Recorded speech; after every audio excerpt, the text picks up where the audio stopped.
नमस्कार, मैं हूं प्रवीण गौतम। दोस्तों, वो भी एक दौर था जब साक्षी मलिक को देश के प्रधानमंत्री गौरव बताया करते थे। वही बेटी रोते हुए कुश्ती छोड़ने का ऐलान करती है और पीएम मोदी चुप रहते हैं। पीएम मोदी की चुप्पी को लेकर बजरंग पूनिया ने अब एक चिट्ठी लिखी है और पद्मश्री पुरस्कार लौटाने का ऐलान किया है। देश के प्रधानमंत्री के नाम ये लंबी चौड़ी चिट्ठी है बजरंग पूनिया की और लिखते हैं कि मैं अपना पद्मश्री पुरस्कार प्रधानमंत्री जी को वापस लौटा रहा हूं। कहने के लिए बस मेरा ये पत्र है, यही मेरी स्टेटमेंट है। और इस चिट्ठी में क्या कहते हैं बजरंग पूनिया? बजरंग पूनिया कहते हैं कि माननीय प्रधानमंत्री जी, उम्मीद है कि आप स्वस्थ होंगे, आप देश की सेवा में व्यस्त होंगे। आपकी इस भारी व्यस्तता के बीच आपका ध्यान हमारी कुश्ती पर दिलवाना चाहता हूं।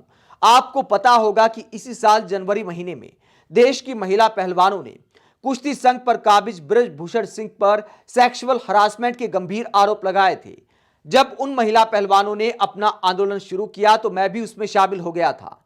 आंदोलित पहलवान जनवरी में अपने घर लौट गए जब उन्हें सरकार ने ठोस कार्रवाई की बात कही। लेकिन 3 महीने बीत जाने के बाद भी जब ब्रजभूषण पर एफआईआर तक नहीं की, तब हम पहलवानों ने अप्रैल महीने में दोबारा सड़कों पर उतरकर आंदोलन किया ताकि दिल्ली पुलिस कम से कम ब्रजभूषण सिंह पर एफआईआर दर्ज करे। लेकिन फिर भी बात नहीं बनी तो हमें कोर्ट जाकर एफआईआर दर्ज करवानी पड़ी। जनवरी में शिकायतकर्ता महिला पहलवानों की गिनती 19 थी, जो अप्रैल तक आते आते 7 रह गई थी।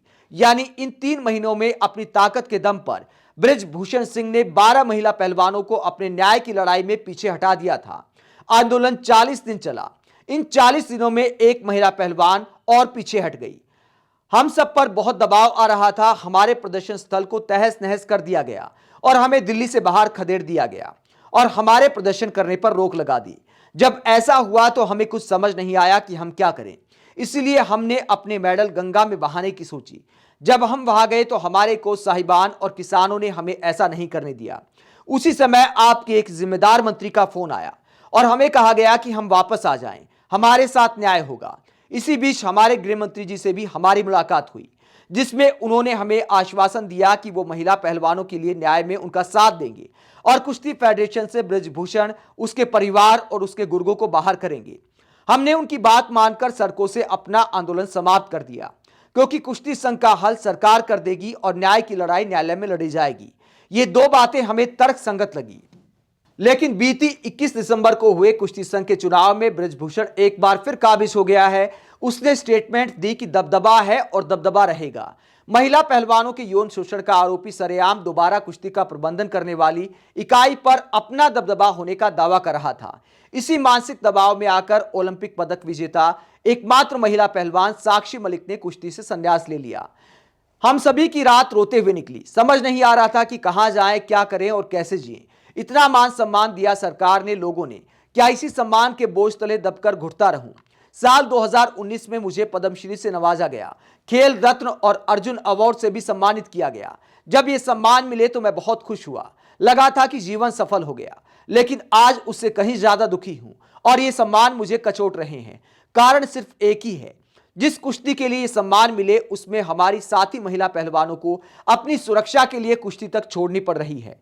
खेल हमारी महिला खिलाड़ियों के जीवन में जबरदस्त बदलाव लेकर आए थे। पहले देहात में यह कल्पना नहीं कर सकता था कि देहाती मैदानों में लड़के लड़कियां एक साथ खेलते दिखेंगे। लेकिन पहली पीढ़ी की महिला खिलाड़ियों की हिम्मत के कारण ऐसा हो सका।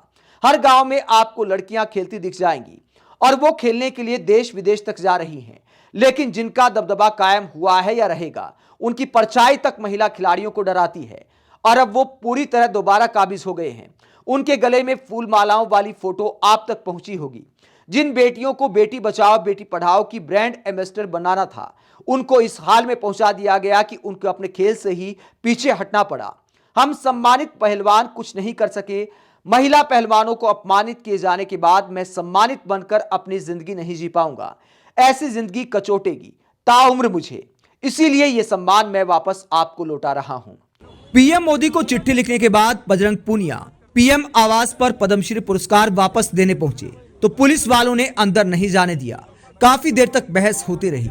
उसके बाद बजरंग पूनिया ने पद्मश्री पुरस्कार पीएम के घर के सामने वही फुटपाथ पर रख दिया। आप कुश्ती खिलाड़ियों के ऐसे हालात को लेकर क्या सोचते हैं, जहां प्रधानमंत्री रोती हुई बेटियों को लेकर खामोश हैं और फिर सदन में महिलाओं के मान सम्मान की बात की जाती है?